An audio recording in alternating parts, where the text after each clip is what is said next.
como en una actitud celebrante, ¿verdad? Es una celebración para ellos, la multitud. La multitud entonces recibe a Jesús con alegría, con fiesta, con palmas. Ahora bien, ¿por qué? ¿Por qué recibe la multitud con alegría a Jesús? Tengan cuidado con la respuesta. Eso tiene que ver todo lo que hemos estudiado.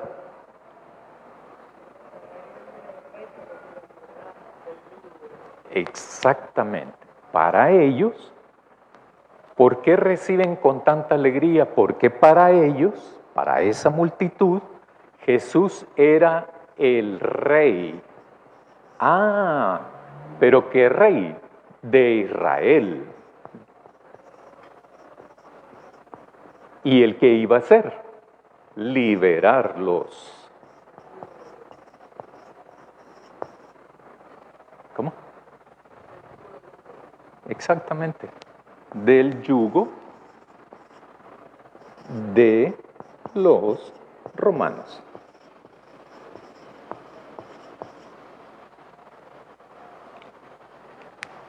Nadie está pensando que Él es el Salvador del mundo. Nadie. Entonces ahora uno entiende por qué es que lo dejan solo en la crucifixión, ¿verdad? Dejó de ser lo que ellos esperaban, de lo que ellos anhelaban, de lo que ellos querían. Oigan bien eso, ¿verdad? Jesús no es lo que ellos quieren que sea. Jesús no es el que va a llenar las expectativas de la gente. No es eso. Dios no manda a Jesús a eso. Y eso lo hemos venido estudiando vez tras vez. La alegría de la multitud no es una alegría de gente conversa, en otras palabras. No lo es. No se han convertido. Ellos lo que creen es que Él es el rey de Israel. Jesús no es el rey de Israel, ni viene a eso. Y eso lo dice Juan, versículo 13. Hosana, bendito el que viene en el nombre del Señor, el rey de Israel. Entonces la alegría, el júbilo, por eso es que el título está equivocado del editorial, ¿verdad? Porque dice la entrada triunfal de Jerusalén. Eso no es la Biblia, es la editorial.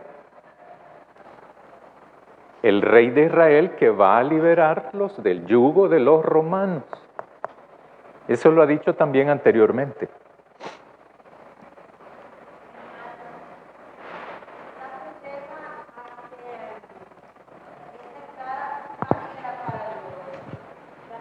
De los judíos o de toda la multitud, ¿verdad? Quizás porque entiendo yo que en la fiesta habían venido gente de varios lugares, ¿verdad? Sí.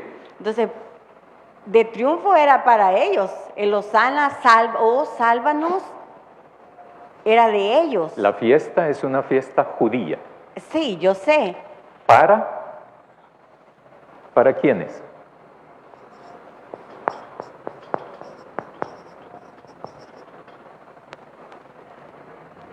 Dígame. Era una fiesta judía, entonces llegan y celebran ahí, ¿verdad?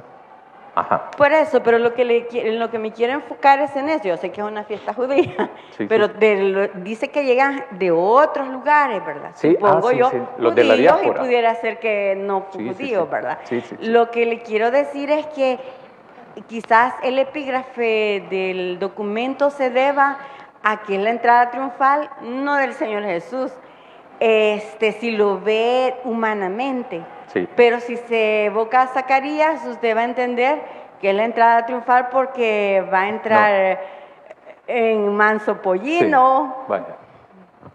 No nos enfranquemos en el título. Eso es irrelevante. Ok, por lo que usted dijo, le estoy haciendo el comentario. Sí. Porque posiblemente a eso se deba, ¿verdad? Pero nadie interpreta el texto de Zacarías, porque hasta Juan nos dice, nadie entendió eso. Sí, eso es hasta después. Hasta mucho tiempo después, la gente interpreta eso. Mira, ¿y no será que por eso es que vino Jesús? Esto ocurrió después de la resurrección.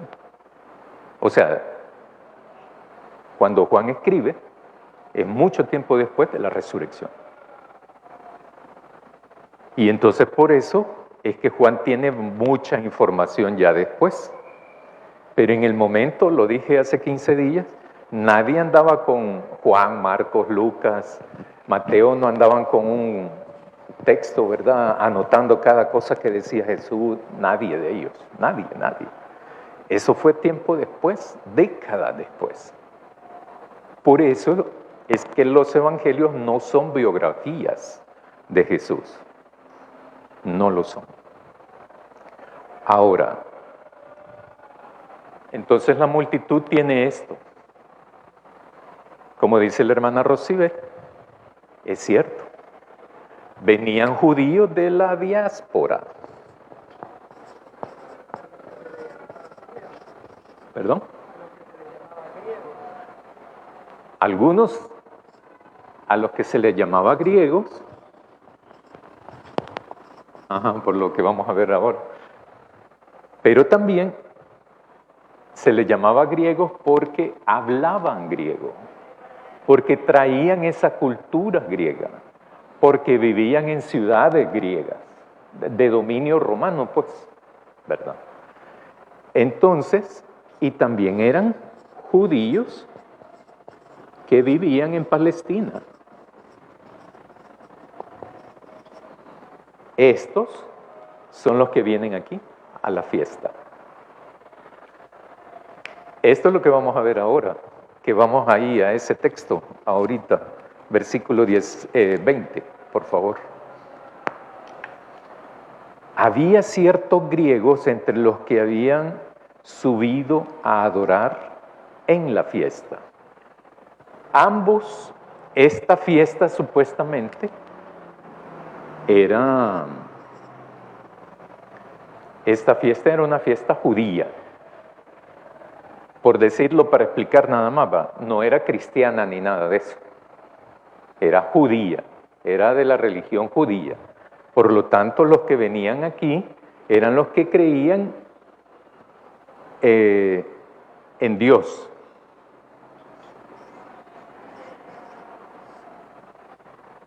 En Yahvé, en Dios, en Jehová, en YHWH. Creían en Él. Y por lo tanto los judíos tenían varias fiestas. Y entonces en esta fiesta entonces vienen de los de la diáspora que se les llama griegos, que son los que viven en todo el mundo conocido conquistado por los romanos. Y vienen los judíos también que viven en Palestina. A eso se refiere. Habían subido a la fiesta para adorar. Estos pues se acercaron a Felipe, que era de Betsaida de Galilea, y le rogaron diciendo: Señor, quisiéramos ver a Jesús. Felipe fue y se lo dijo a Andrés. Entonces Andrés y Felipe se lo dijeron a Jesús. Jesús le respondió diciendo: ha llegado la hora para que el Hijo del Hombre sea glorificado. De cierto, aquí es un poco, nuevamente Jesús ocupa la ocasión, el momento, para dar a conocer el mensaje. Porque lo que le están diciendo, mira, estos griegos quieren hablar con vos, ¿verdad? Quieren encontrarte con vos, reunirse contigo. Y Jesús les responde: ha llegado la hora para que el Hijo del Hombre sea glorificado. Los griegos lo que quieren es hablar con Jesús, encontrarse con Jesús. 24. De cierto os digo que si el grano de trigo no cae en la tierra y muere, queda solo. Pero si muere, lleva mucho fruto. El que ama su vida la perderá, y el que aborrece su vida en este mundo, para vida eterna la guardará. Si alguno me sirve, sígame, y donde yo estuviere, allí también estará mi servidor. Si alguno me sirviere, mi Padre le honrará. Ahora entonces analicemos ese texto. Vienen los griegos,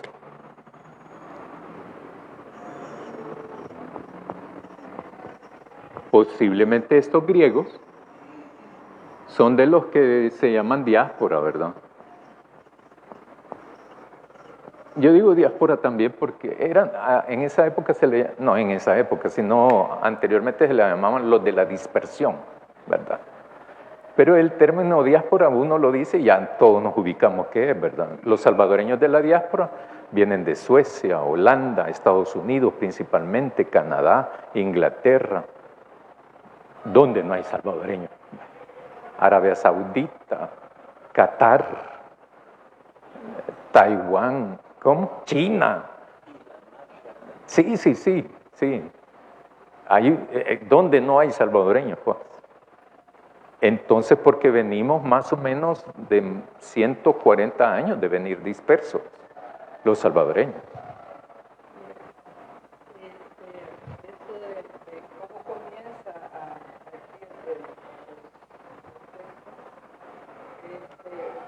está conectado con lo anterior, cuando los fariseos dicen, ya ves que no conseguís nada, mira todo el mundo atrás de él.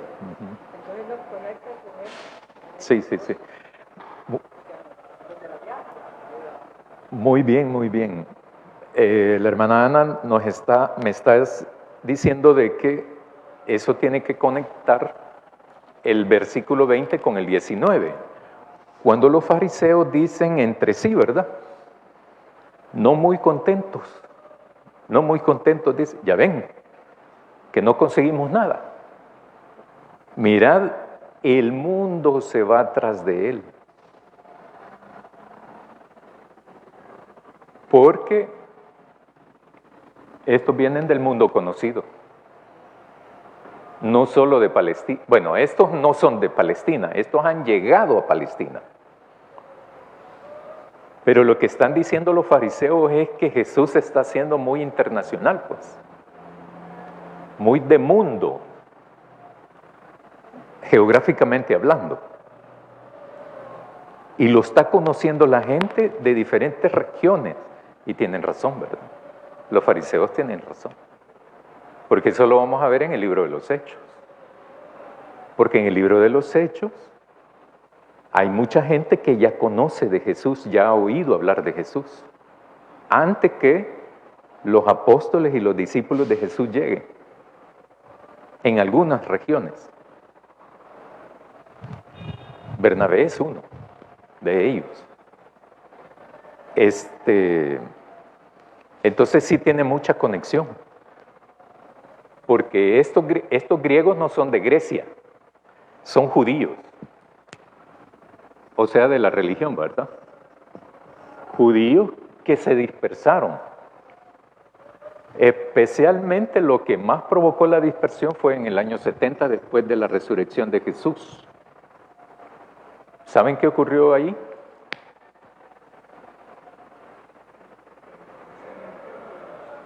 ¿Cómo? Ajá.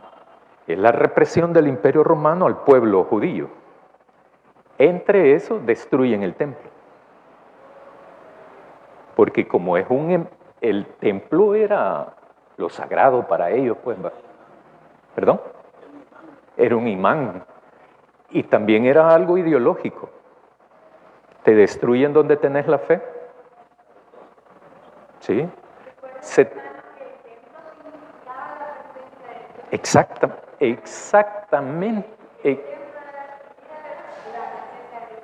Perfecto, porque en el inconsciente colectivo del pueblo, el imperio romano era más poderoso que Dios. ¿Verdad? Y te destruyen ahí, donde vivía Dios. O sea, la destrucción del templo no es así nomás, ¿verdad? Tiene implicaciones ideológicas todo esto. Entonces, un pueblo sin fe es fácil de dominar, de sojuzgar, de troncharte la esperanza. Entonces, eso es lo que ocurre y grandes cantidades de población se van y se van. Unos mueren. Aquí mueren en este año 70, mueren mucha gente. Muchos de lo del Sanedrín también son, ¿verdad? Entonces, ahí se da la dispersión, ¿verdad? Y entonces, pero 30 años después, 40 años después, siempre está el imperio ahí, romano, ahí está, siempre. Y yo en uno de los jueves hablé, no, aquí fue que hablé de Judas, no me acuerdo si fue aquí o el de los... No, yo creo que fue en los jueves, que hablé de dos casos.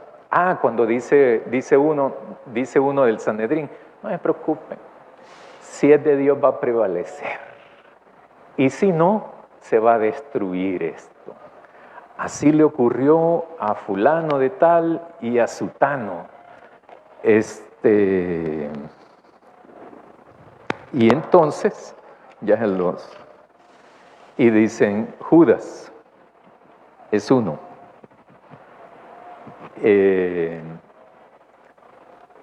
Y entonces, la cosa es que prosperó, ¿verdad? Se mantuvo, se fortaleció hasta el día de ahora. O sea, no fueron capaces el imperio romano de destruir. El imperio romano ya no existe. Y Dios sí, todavía existe. O sea, sin aspavientos, ¿verdad? Sin prepotencias, ¿verdad? Pero con contundencia. Dios se mantiene. Entonces, estos son los de la diáspora, estos son los griegos que aparecen aquí. Entonces se acercan a Felipe y Felipe a Andrés, que ambos son nombres griegos también, no son hebreos esos nombres. Y entonces le dicen, mira, fíjate que queremos hablar con el Maestro, con Jesús. Queremos hablar con Jesús. O sea, haceme el favor, ¿verdad?, de conectarme con Él. Antes yo recuerdo que, ¿verdad?, que antes se decía, haceme el cachetazo, ¿verdad? No sé por qué decíamos eso, ¿verdad? Pero era el favor. Haceme un favor, ¿verdad? Ajá. Y entonces Andrés y Felipe van donde Jesús y le dicen lo que quieren los griegos. ¿Por qué Jesús dice eso? Ha llegado el momento, versículo 23, ha llegado la hora para que el Hijo del Hombre sea glorificado. ¿De qué está hablando Jesús?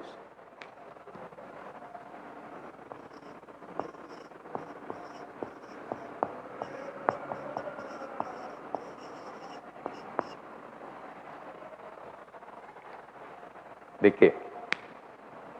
Hay algo que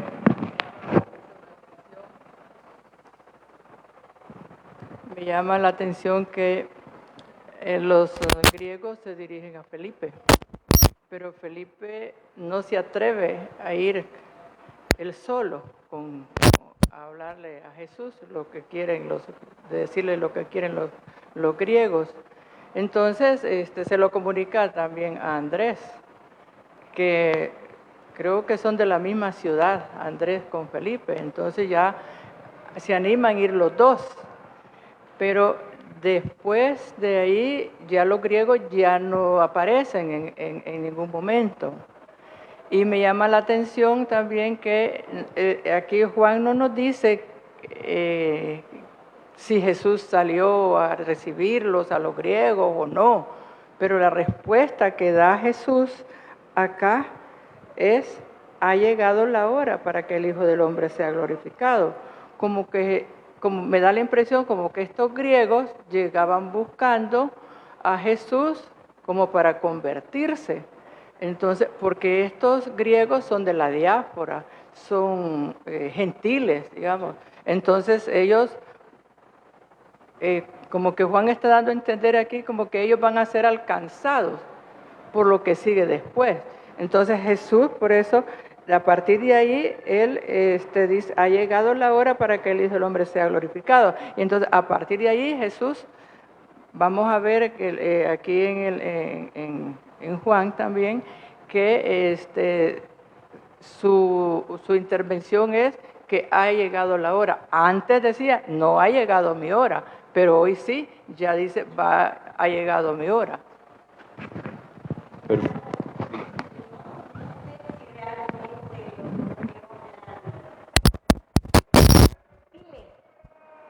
Por la procedencia que ellos tienen. Si usted ve en los versículos anteriores, dice que ellos llegaban ¿a qué? No llegaban a ver la fiesta, sino que llegaban a participar del evento litúrgico de la fiesta, hasta donde yo entiendo, porque dice ahí que llegaban para la adoración. Entonces, no sé qué tan gentiles serían, pensando que son diáspora, y si son diáspora, que son judíos. A partir del hecho de que, recuérdese que eso de... que usted le llama como diáspora, y ya hizo mención de cómo se dice en la Biblia, inicia con los babilónicos, sí, con relación a este tema, porque antes está Siria y está Asiria, ¿verdad? Entonces, pero no me voy a meter ahí. Entonces, lo que le quiero decir es que, por eso le he insistido en una cita bíblica en Zacarías 9. El Hijo del Hombre va a ser glorificado porque ya va a ser entregado. Y entonces, si de veras va a ser revelada para los que Él eligió. Y cuando les dijo, cuando resucita a Lázaro y les dice, cuánto me alegro que ustedes no estuvieran ahí. Porque eso va a hacer que ustedes entiendan después. Y entonces, entiendo yo que al expresar el Hijo del Hombre va a ser glorificado, va a tener que ser entregado, y va a tener que levantarse también en gloria. Y posteriormente de esta lectura usted encuentra algo que va a respaldar exactamente lo que usted dijo. No lo ven como el Hijo de Dios, sino que lo ven como alguien terrenal que va a restaurar el poder, la autoridad, y va a haber libertad, y todos griegos y todo mundo va a poder regresar a su tierra, pero con la grandeza que querían, porque cuando regresan del año 70 de Babilonia, unos 50,000 que regresaron, ellos regresan a un estado difícil. O sea, su anhelo de estar en la tierra era bueno, pero ¿qué pasó? O sea, no tenían la grandeza que ellos esperaban. Y eso hizo que menguara muchas de las cosas. O sea, ya no me voy para allá porque ¿a qué voy a ir? Aquí ya hice vida. Entonces, podríamos hablar más del tema, ¿verdad? Pero lo que le quiero decir es que en mi expresión y en mi entender, el Señor Jesús prácticamente está diciendo, ¿saben qué? Hoy sí de veras ya voy a ser reconocido como yo soy y quién soy. Muy bien. Versículo 18, busca. Por lo cual también había venido la gente a recibirle, porque había oído que él, o sea Jesús, había hecho esta señal. ¿Cuál señal es? Versículo 17.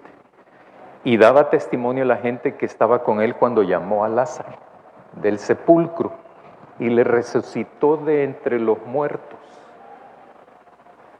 Entonces la gente llega por eso. Por una parte viene aquí por esto, y lo otro es también porque ha resucitado a Lázaro. Entonces vamos, viene el que resucitó a Lázaro, vamos. Igual, ¿verdad? Ni esto, ni lo otro. Jesús no viene a eso. Entonces, tomando en cuenta eso, ¿qué características tiene la gloria? Cuando hablamos aquí, nosotros debemos de lograr la gloria. no nosotros, sino los seres humanos.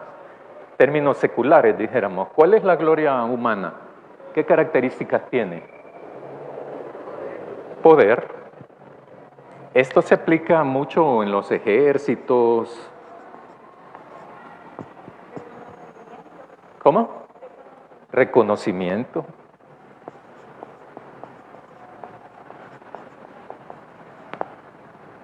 Yo les voy a poner algo que ya lo voy a explicar. No sé cómo llamarlo. Separarse. Aislarse de la gente. Destacarse. ¿Verdad? Alguien con gloria no es del común. No es del populacho, pues, ¿verdad? Sino que es alguien destacado. ¿Cómo? Sobre los demás, sobresaliente, ¿verdad? Sobre los demás. A eso me refiero.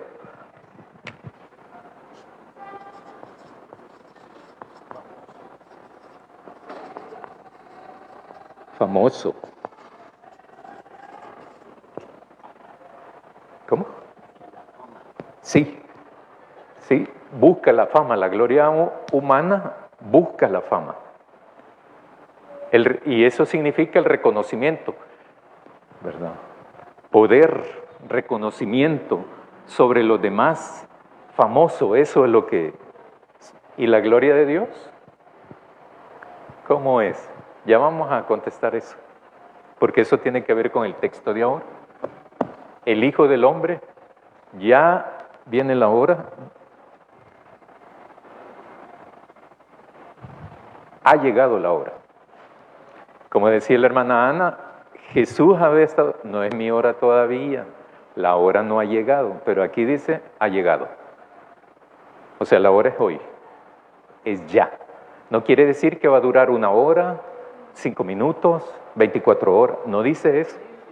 ¿Ah? Es el inicio, ¿verdad? Ya estamos en la hora. Es el momento. El momento no es el instante,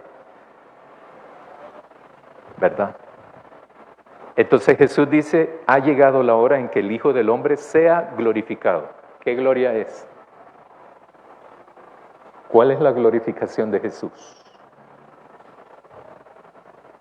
Yo pienso que es la resurrección Uh-huh. de Jesús, que ya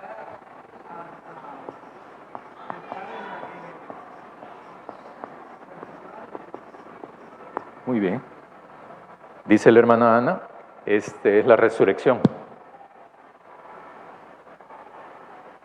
¿Qué piensan ustedes?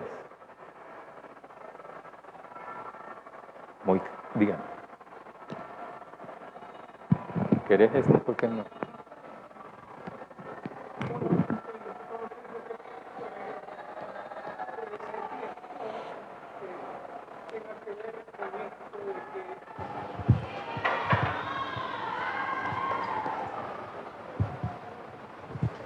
En esto que ha sido una lucha casi desde el principio del ministerio de Jesús. Uh-huh. Y es el reconocimiento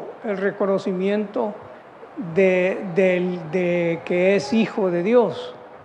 Puede ser que esté relacionado con eso, que reconozcan la gloria, es decir, que reconozcan la procedencia, que la procedencia de Jesús no es terrena, una terrenalidad común o silvestre, ¿verdad? Si lo podemos poner así, sino que lo que tiene de especial es que procede. Ajá. Es una gloria que viene del cielo. Puede ser que conecte con eso. Y para hablar un poco, irme un poco atrás con esto de los griegos, creo que la expresión o la frase que está usada en otras versiones es helenísticos, no griegos. Entonces eso amplía un poco más el marco de referencia para saber a qué tipo de posibilidades, de a qué tipo de griegos o qué tipo de personas se refiere cuando habla de griegos. Sí, muy bien, muy bien. Sea glorificado, dice la hermana Ana, es la resurrección. Y luego Jesús va a decir las palabras. De cierto de cierto digo, que si el grano de trigo no cae en la tierra y muere, queda solo. Pero si muere, lleva mucho fruto. El que ama su vida, la perderá. Y el que aborrece su vida en este mundo, para vida eterna, la guardará. Si alguno me sirve, de servicio, ¿verdad? No de que si es útil o no. No se refiere a eso. Se refiere a servicio. Si alguno me sirve, sígame. Y donde yo estuviere, allí también estará mi servidor.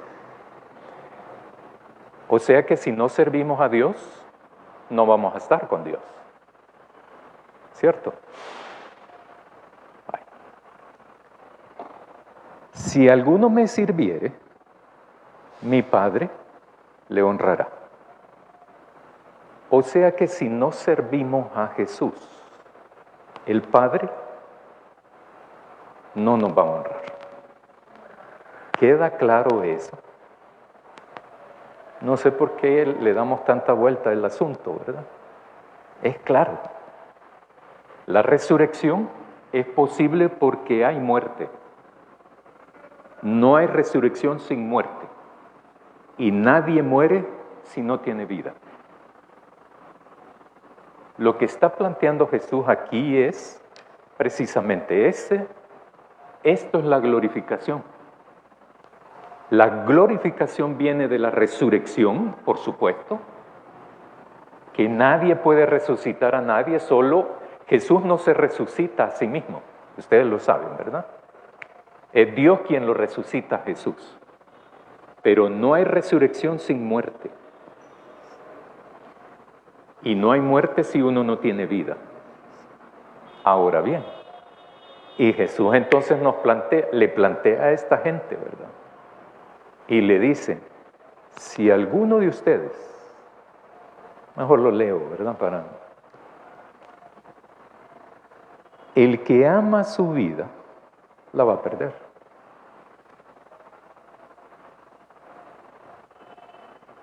Y el que aborrece su vida en este mundo, para vida eterna, la va a guardar.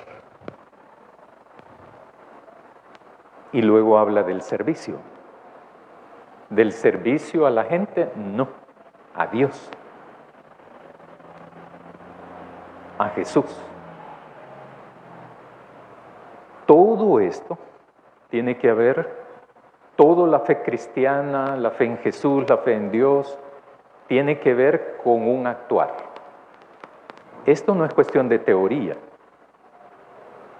Esto no es solamente cuestión de saber. Esta es cuestión de vivir la fe. Y si uno la vive, la demuestra, la testifica. Y no hay mejor método de evangelización que dar testimonio, como dice el apóstol, ¿verdad? Que Jesús vive en mí y no yo. ¿Sí se acuerdan de ese texto, verdad? Bueno. Porque esta cuestión de que yo levanto la mano, me convierto y sigo siendo el pendenciero de siempre, esa es mentira, ¿verdad? Entonces, no ha existido muerte. El que no se convierte no ha muerto al pecado. El que no nace de nuevo no ha muerto al pecado. De eso está hablando aquí Jesús. Dime. Bueno, perdón, yo sigo pensando, este pasaje es bastante rico, ¿verdad? Y lo impulsa a uno a pensar y a decir, pensando en esto de que el que ama su propia vida la perderá, parece que es un trabalengua, ¿verdad? Parece que es un juego de palabras, pero hablando de Jesús en el marco, en el contexto en que estamos conversando, Jesús decidió obedecer el camino que ya estaba trazado.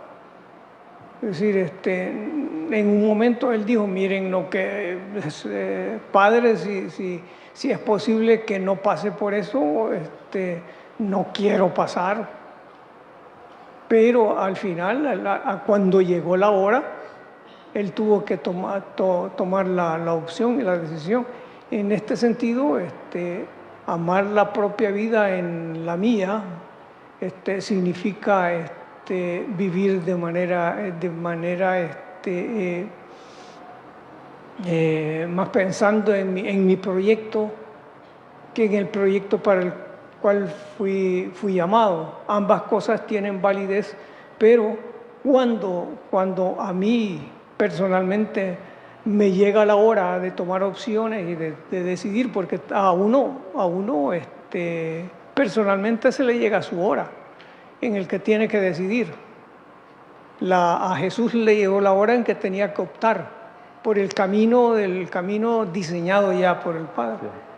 En caso nuestro, hay una canción que dice, caminante no hay camino, pero sí, para nosotros humanos caminantes hay caminos porque ya está marcado por el camino del Evangelio al cual hay que seguir, y en ese sentido es que la negación de la propia vida, ya no vivo yo, más vive Cristo en mí, la expresión de Pablo. Puede parecer un poco pretencioso eso, pero es lo que tenemos como utopía, como ideal para continuar y a llegar a la estatura del varón perfecto, para continuar siendo bíblico, ¿verdad? Sí, y estoy de acuerdo con eso de que puede ser la utopía, o sea, el horizonte, pero es cuestión también de criterios. ¿Cuáles son los criterios que yo tengo? ¿Los del Evangelio? ¿Los del reino de Dios? ¿O los de una sociedad secular? ¿Verdad? Dígame.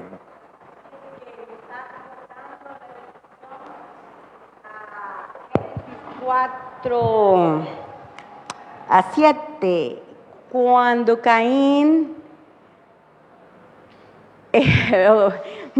mata a su hermano, pero previo a eso de matarlo, mire lo que le dice Dios a él. Si bien hicieres, no serás enaltecido, y si no hicieres bien, el pecado está a la puerta. Con todo esto, a ti será su deseo, y tú te enseñorearás de él. O sea, la capacidad que tengamos o no de venir y decir, o sea, yo voy a tomar el control y no el pecado sobre mí. Porque ese es un elemento bien complicado, hermanos. Se lo digo porque en algunos discipulados la gente me dice, pero ¿y si todos somos pecadores? Acepté a Cristo y sigo pecando. Y sigo pensando mal, y sigo hablando lo que no debo, y sigo viendo lo que no debo, y oyendo lo que no debo, y yendo a donde no debo. Entonces les digo yo, esa es la complicación de enseñorearte tú del pecado y no que Él se enseñoree de ti. Y pecador en el sentido, ¿cuál le digo yo? En el que está tramando el pecado y le está dando forma, o el circunstancial, en que debido a reaccionó de una forma que no se la esperó, pero que luego se entera y reflexiona y dice pecado, y voy a reconciliarme, voy a ver cómo cambio esto. Pero ¿en qué categoría se puede estar? ¿En el pecador que le da forma al asunto o el circunstancial? ¿Nos enseñoreamos de él y lo doblegamos, o nos dejamos enseñorear de él? A eso se refiere para mí la muerte de nosotros, ¿verdad? Muy bien, muy bien, muy bien. Es que eso de nacer de nuevo es cambiar, ¿no? Yo sí cuestiono eso. Cuestiono que uno se entrega a Jesús y sigue siendo el pendenciero de siempre. ¿Y cuál es el nacimiento? De nuevo. ¿Cuál es? ¿Cuál es el cambio? Si yo sigo siendo el mismo majadero, pendenciero, salta charco, etcétera, etcétera. No nací de nuevo. Entonces, pero como Dios me va a perdonar siempre. Yo lo que les he sugerido siempre, estudien bien esos textos, ¿verdad? Estudien bien esos textos. Dime.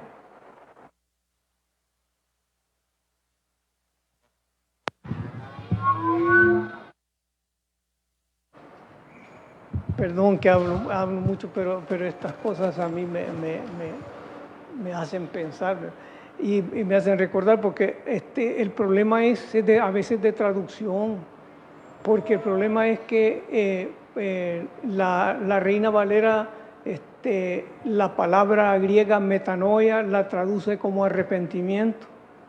La versión católica Vulgata Latina la traduce como penitencia. Entonces, y la palabra metanoia es cambiar de mente, cambiar sus conceptos con los cuales ha nacido. Ya no es de este mundo, sino que son los nuevos conceptos del Evangelio. Entonces, el arrepentimiento exactamente ocurre por eso, porque dice, sí, me arrepiento de ahorita, pero más tarde fue e hizo lo mismo. Cuando yo cambio, no sé si arrepentimiento produce cambio de mente. Eso habría que conversarlo, porque cuando yo cambio de mente, yo cambio mis conceptos respecto a Dios, respecto al prójimo, respecto a la naturaleza, respecto a casi todo. Entonces, perdón, ya no voy a hablar. Miren, hermanos, no se preocupen por hablar 20 veces. De eso se trata esto, ¿verdad? Esta clase de eso se trata, de participar. El que menos tiene que hablar soy yo, realmente. Así que si hablan 30, 40 veces no hay problema. Díganme a ustedes. En la iglesia evangélica no hablamos de penitencia. Mire, este texto que tocó Otto, el 25, el que ama su vida la perderá, y el que aborrece su vida en este mundo para vida eterna la guarda. Yo le he estado dando mucho pensamiento, ¿qué nos quiere decir Juan con esto? Otto ya dijo ciertas cosas, también yo comparto. Y también esto, ¿qué significa esto? El que ama su vida la perderá. Entonces, lo que usted decía hace un momento también, yo acepté a Cristo, debe haber un cambio. Pero si no hay un cambio es que yo sigo amando la vida antigua, lo que yo hacía antes, no hay un cambio en mí. Entonces, en ese sentido, yo voy a perder mi vida. El hecho de que haya levantado mi mano y no haya habido un cambio, no voy a ser salva. Y en cambio, dice que el que aborrece su vida en este mundo, o sea, para mí, el que aborrece lo que yo hacía antes, entonces sí voy a tener la vida eterna. Dios me va a dar esa vida eterna. Esa es la traducción que yo le hago o lo que yo puedo percibir de este versículo de que nos lleva Juan a pensar. No, exactamente, sí. No hay contradicción en eso. Al contrario, hay mucha similitud, mucha coherencia con ese pensamiento. Y esta es la cuestión de que está en las simples palabras de Jesús. Es que nadie se muere si no está vivo, pues, ¿verdad? Pero para que haya resurrección, nueva vida, uno tiene que morir. No morir, ¿verdad? Sino que es una muerte a la forma de ser, a la forma de creer, a la forma de sentir, de actuar. Ese hombre o esa mujer ya no es más. Ya no es más. O sea, ¿nacemos o no nacemos de nuevo? Ese es el punto. Sí. Espíritu a espíritu es. Entonces está hablando exactamente de eso. O mueres a la vida humana y dejas que la vida espiritual comience a dar su forma en ti. Sí. Entonces Jesús está utilizando, ellos no lo saben, lo que lo están oyendo, lo que le va a pasar. Entonces Jesús está utilizando su proceso para dar a conocer lo que espera de la gente. Jesús no quiere que los crucifiquen a la gente. No está hablando de eso para la gente. Pero lo que está diciendo es que si ustedes no aborrecen esa vida sin Dios, esa falta de conversión, si no aborrecen eso, no tienen cabida en el reino. Entonces, servir a Jesús es un seguimiento a Jesús. Y Jesús entonces va a estar con el hombre y con la mujer que haga eso.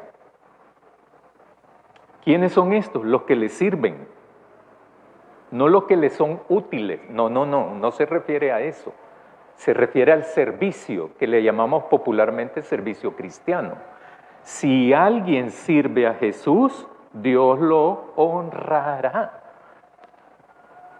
Entonces yo me pregunto, ¿no será suficiente para mí o para ustedes que Dios lo honre o que Jesús esté con nosotros? ¿No es suficiente eso? ¿O esperamos algo más? Esperamos dinero, posesiones, cosas. ¿Lo promete Jesús eso? Claro que no. Entonces, ¿de dónde lo sacamos? Eso. No digo ustedes, ¿verdad? Hay una teología de eso. Hay una teología de eso. Entonces, hay que entrar en esta dinámica. Hay que entender quién es Jesús. No vamos a servir a Jesús si no lo conocemos. Por eso es que es este espacio. Y otros tantos que se pueden abrir. Por ejemplo, ustedes tienen un espacio de 7 días a la semana para hacerlo. Igual yo, ¿verdad? Ustedes tienen 7 días para conocer a Jesús. Entrar en esa dinámica. Al saber quién es Jesús, entonces uno dice, no, yo voy a servir, ¿va? Y entonces empiezo a buscar aquí en la iglesia, vienen y puedo servir en tal cosa. No espere que lo inviten a eso. Uno se mete en eso. No está esperando que la invitación en todo eso. Entonces eso significa que uno no conoce a Jesús. Ah, vaya, pero entonces yo sirvo aquí ya en el templo, ¿verdad? En la iglesia, ya sirvo aquí. ¿Quiere decir que en la casa no? ¿Cómo no? También en la casa, también en el barrio, en la colonia, en la residencia, en la comunidad. También ahí. Bueno, y entonces que servir a Dios no solamente es en la iglesia, cabal, no solamente es en la iglesia. Es la vida. O sea, la vida de cada uno, salud, la vida de cada uno está puesta al servicio de quien es el Señor. ¿Verdad? Dígame. Estaba yo meditando sobre cómo llegamos a estas reflexiones que estamos haciendo, cómo Juan nos llevó a esto y cómo inició el texto de esta mañana con la llegada de estos griegos de la diáspora y que piden hablar con Jesús y utilizan a 2 de sus discípulos.